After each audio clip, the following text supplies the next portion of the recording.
It's interesting to realize why we are celebrating the Feast of the Trinity on this particular day.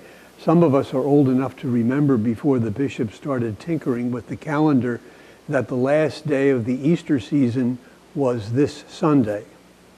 This Easter season now ends on Pentecost Sunday, because in the former calendar, the big feasts had 8 days following them in which we could dwell on and meditate and absorb the great mystery of those feasts. Christmas still has an octave, which ends on the Feast of Mary, Mother of God, on January 1st. Easter still has an octave, which ends on the following Sunday. But for some reason, Pentecost lost its octave. But this was the octave day. This was the last day of the Pentecost celebration, and therefore the end of the Easter season.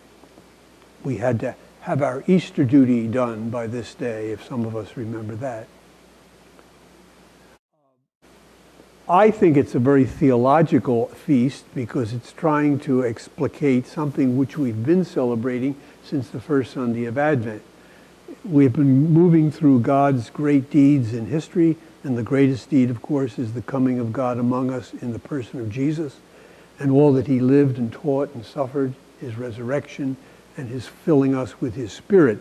That's the heart of what we're celebrating today, and this feast seems to want to break it down into, to me, theological concepts, and I think most of us are not comfortable with that. I am not.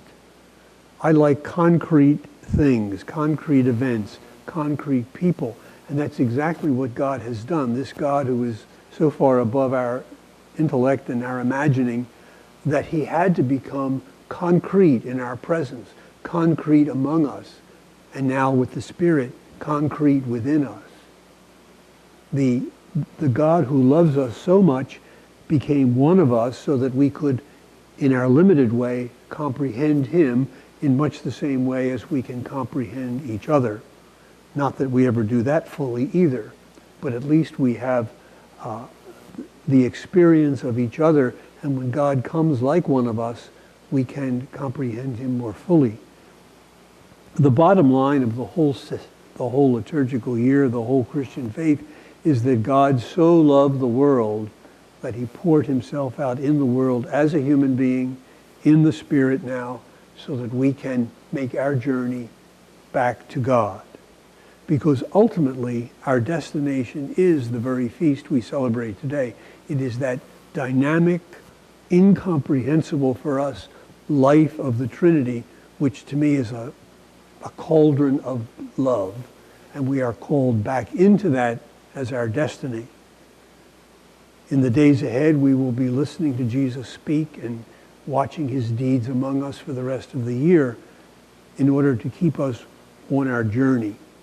Perhaps the best thing this feast reminds us of is that the God who calls us in love is triune, is Father, Son, and Spirit.